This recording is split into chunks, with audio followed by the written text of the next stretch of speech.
Hello and welcome to the second episode of In the Kitchen with a Single Dad. I'm the Single Dad. I'm your host, Nate Mercer. We're gonna do some citrus grilled chicken with jasmine rice, and then we've got like a melody of vegetables that are very summertime. We're gonna go ahead and get into this right now. First thing you wanna get into tonight with this meal, you wanna cook your jasmine rice. It's the longest cook time item. It's gonna take about 20-25 minutes. It's a really easy recipe. You're just gonna grab some jasmine rice. It's 1 cup of rice to a cup and a half of water to about a half tablespoon to a tablespoon of butter, and then some salt. You're gonna go ahead and bring it up to a boil. As soon as you bring it up to a boil, you're gonna throw the lid on it and cut it down to low. And that's it. You come back in about 20 minutes, check to make sure all the water's absorbed, and we're gonna fork it and get it all fluffy and nice.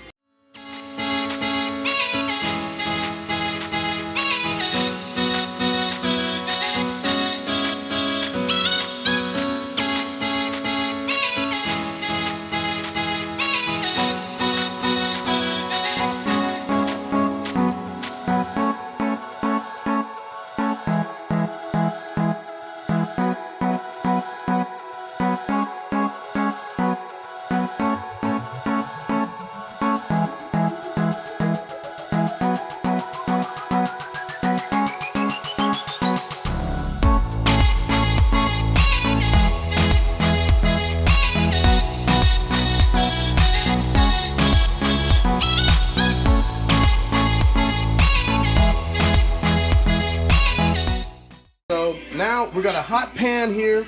We're gonna have a hot pan, add cold oil. We're just gonna grease this up a little bit, make sure our chicken won't stick. And once you see that oil start to smoke a little bit, that's a very good indicator that the pan is hot enough and ready for you to throw your chicken on. You guys will hear me talk about the presentation side of your proteins. There's two sides. The presentation side, for instance with chicken, like you see this side right here is the nice smooth outer part of the breast. This inside part is where they took it off the rib cage. You don't want to cook this side down first. You always want to put this side down. That is your presentation side. Now our oil is starting to smoke. It's hitting its smoke point. We're going to go ahead and throw our chicken on. Presentation side down first.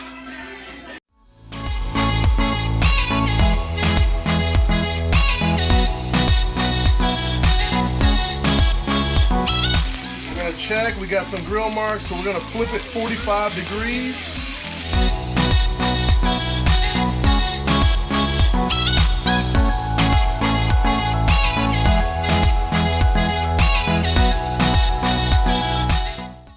So when cooking chicken, you just want to get a nice sear on the outside of both sides.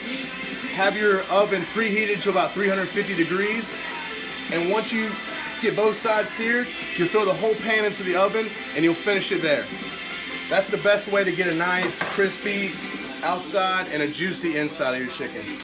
Okay, so now that we got the rice going, the chicken in the oven, the only thing left to do is cook our vegetables. So I got the pan hot. We're gonna go ahead and add our oil. You can see that oil starts bubbling up, smoking. You know your pan's hot, ready to go. We've got some large diced red onions, yellow, orange, and red peppers. We're just going to go ahead and saute. Saute is the French term, word, phrase for to jump, because you're throwing something into very high heat and the pieces jump around in the pan.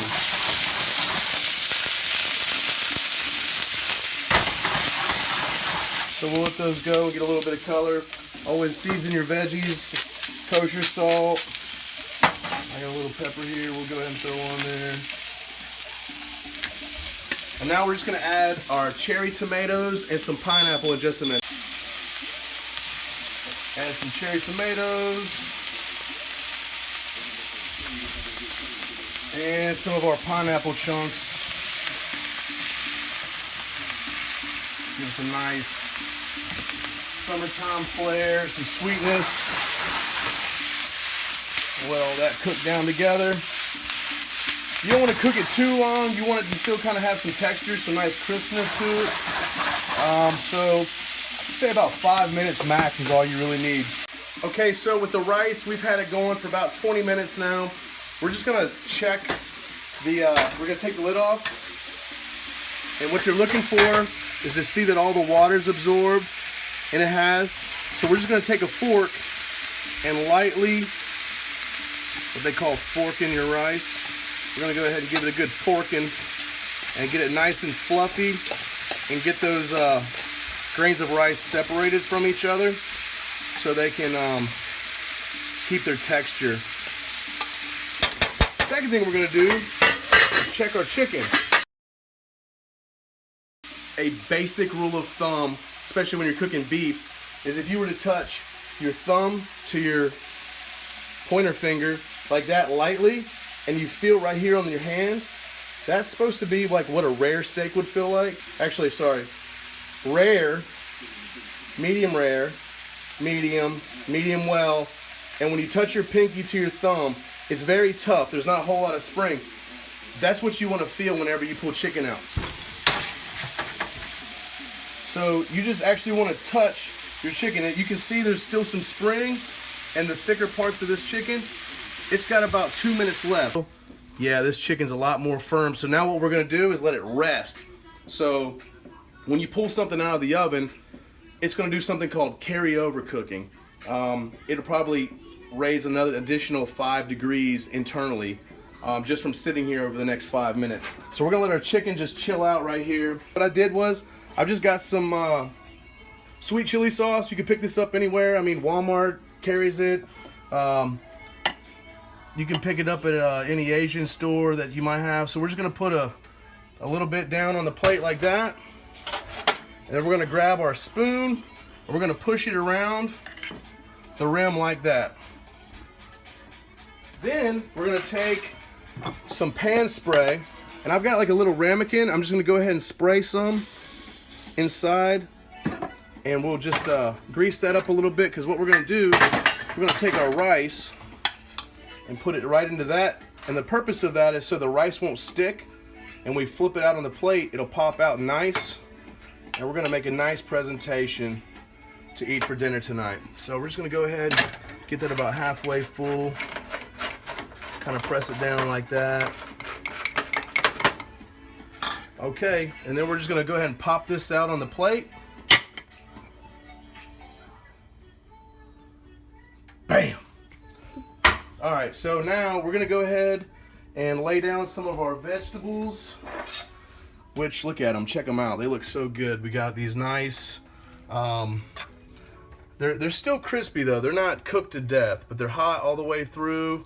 The flavors have really married together. It's kind of like a Hawaiian, you know, Asian island inspired vegetable side. So we're just gonna go ahead and put some of this down right beside our little rice that we put there. Let me get some more peppers. I don't have enough peppers. There's some cherry tomatoes. Want some of those on my plate. There we go. It's starting to look good. Okay. Whoop. So now our chicken's rested. We're gonna go ahead and grab a chicken breast and take it over to our clean cutting board. And what I like to do is, instead of cutting just straight through, you want to take your knife and angle it, and we're going to cut it on a bias. So we're going to go in and just give it some nice, even cuts like this. Usually you want to do it in odds, so like 3 or 5, 7, you know how to count in odds, I hope. So now that we've got that done, we're going to go ahead and put our knife right under there and just kind of use it as a spatula. We're gonna take it and lay it right up on top of there. But what you'll do is kind of fan it out so you can see the white of the chicken. Okay, and we went ahead and washed up some cilantro, and I'm just gonna throw it right there on the top of the plate. And then boom, there you have it. Another easy, delicious, fast meal that looks like it came from a restaurant, but you know that you learned how to do it right here in the kitchen with a single dad. Okay folks, this is the best part of the day where you get to sit down with your family, enjoy a meal that you just prepared, that you learned how to do right here. Share a conversation, share a meal. Where are we at, Connor? In the kitchen with a single dad. In the kitchen with a single dad. What do they need to do, Maddie? Like us on Facebook, and subscribe to our YouTube channel. Subscribe to our YouTube channel. That's right, folks. Until next time. See you later. See you later. Bam! Bam! Bam.